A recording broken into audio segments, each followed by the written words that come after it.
voilà sama mbokk nag application la boo xam ne interface lay doon yu simple xamante ni ku jëful informatique sax mën nga koo utiliser mën nga see commencé jàng programmation te da ngay def ay programme ay jeu ay chaîne ay animation tout ça donc jeu bi ñuy def tey dañuy mettre en ci scène bi dañ fi teg ñaari élément benn élément bi donc jinax lay doon wala benn affaire wala nit muy moytu beneen bi donc bu affaire beneen day daw di ñëw bu ñëwee da koy tëb su ko tëbul rek bu ko laalee day perte su ko laalee mu gagné mu marqué ko ay point donc on va commencer donc dañuy enlever bi dañuy dindi bi dugal les deux éléments donc bon ñu jëm animaux cette par exemple le chat là bi ñu dugal ko passé ko nii après ñu jëlaat ballon bi nga xamante ni beneen affaire bi nga xam mooy daw di ñëw mën na nekk bal mën na nekk nit wala dara bu koy dàq wala mu nekk gunóor par exemple gunóor bi ñu voyé gunóor bi donc mën na nekk fii donc voilà wala ñu jël bal bi rek donc comme ça mu nekk mu gën a kii quoi pour l'instant après mën ngeen adapté wu xool wala dara donc là ñu jël ballon bi donc ballon bi mooy moom mi donc là ñu wàññi taille bi un peu taille jinax bi ñu def ko 40 par exemple kii nii ñu def ko taille 50 par exemple là taille 50 par exemple taille 60 par exemple baax na voilà donc c'est ça donc vous voyez nii lay demee maintenant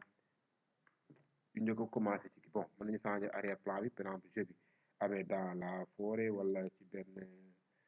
suñu ñëpp bon loolu c'est pas tellement important mais au moins ñu jéem a xool ko xaaree rappelé nan la ñuy changer chaîne yi boo bëggee changer chaîne n'est-ce pas boo bëggee changer chaîne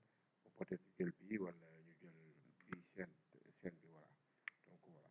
maintenant ñu commencé ci bii donc pour jeu bi démarrer quand drapeau est cliqué donc là suñu cliqué drapeau bi événement ci drapeau est cliqué dañuy réinitialiser départ jeu bi kii dañu koy tegal score bi fii ba pare donc wala ñu réinitialiser jinax bi fii donc dañuy def position aller à x égale donc jinax bi donc boo bëggee am coordonnée da ngay gis bu ma tegee fii coordonnée mooy action 10 30 xam nga fii mooy centre bi donc c'est presque ay 0 0 ngay seet donc fii mooy départ bi donc fii lay nekk fii nii donc day doon moins 235 moins 140 ñu teg ko directement nii am coordonnée yooyu n'est-ce pas maintenant su ko defee rek après léegi variable ñu dem capteur ñu créer maintenant capteur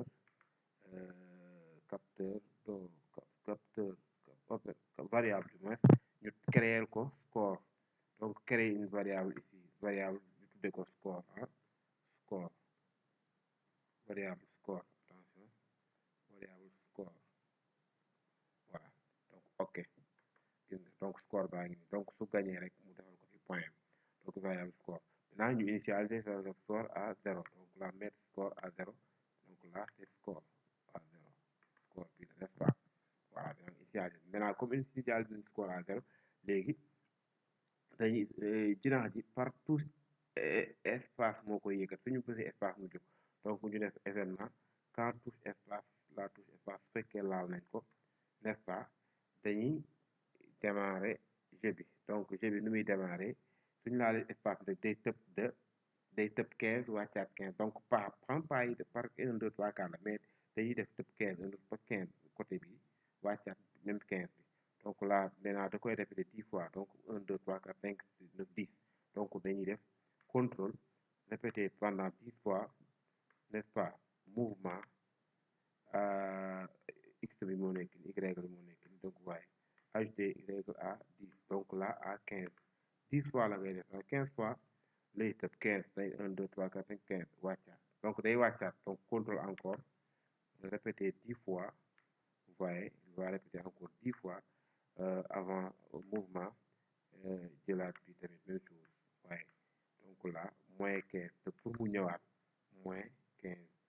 c'est ça donc gis nga donc day yéeg 15 wàccaat 15 maintenant su defee lii mooy tëb na bal bi donc cela veut dire que tëb na wàccaat ci bal bi ñëw kon laalul bal bi tëb na ko léegi day am point donc point yi am mooy dañ koy ajouter ci variable donc ajouter à ma variable donc variable bi c'est score donc ci score bi lay ajouter point bi fii n'est-ce pas donc ajouter à ma variable score donc mu ajouter ci 5 par exemple 5 voilà n'est-ce pas donc ci variable 5 n'est-ce pas maintenant ñu ñëw ci ballon bi ballon bi dafa war di jaabal di def nii def nii di def nii def nii donc suñu ñëwee bal bi fii lay jóge fii lay départ n'est-ce pas donc quand drapeau est cliqué événement quand drapeau su fekkee laa leen drapeau bi rek bal bi aussi day commencer actionner donc là dañuy bal bi day actionner donc bal bi day jógee ci côté bee ñëw côté bii demaat ñëw côté bi donc loolu la bal bi def quoi voilà donc ñu ñëw ci bal bi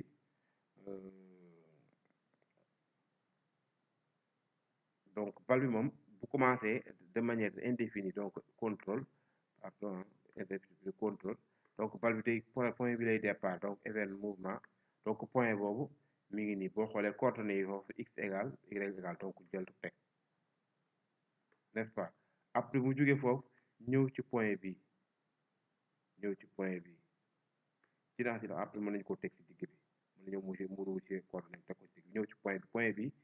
x égale te glisser en une seconde bi la ñu jël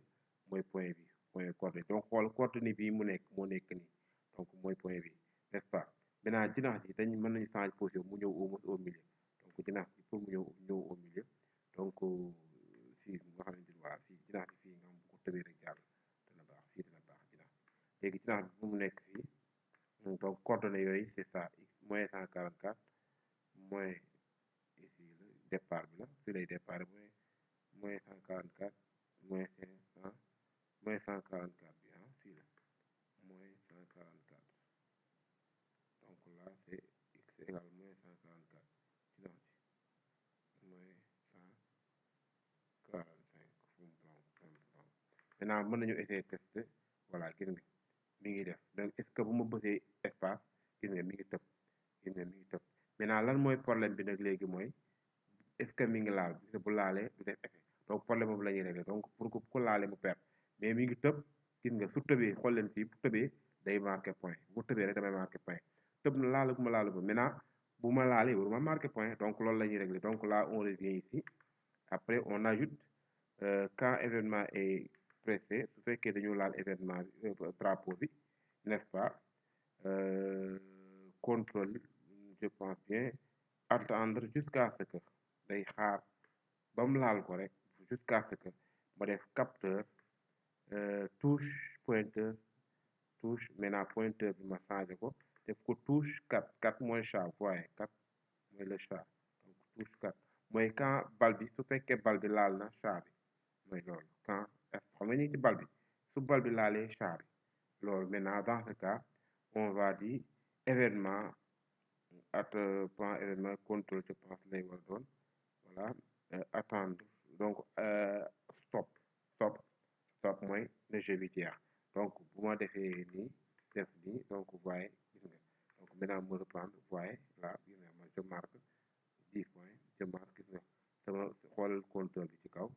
waaye xoolal compteur bi ci kaw voilà xoolal compteur bi ci kaw voilà xoolal donc laal naa perte gis nga donc su laalee rek da ngay perte voilà donc voilà je reprends donc je reprends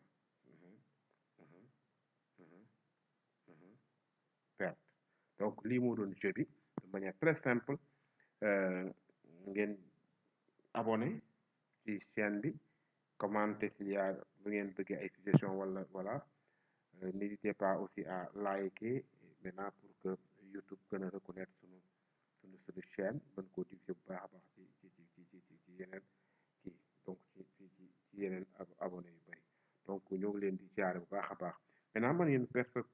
man ngeen yokk ci tuuti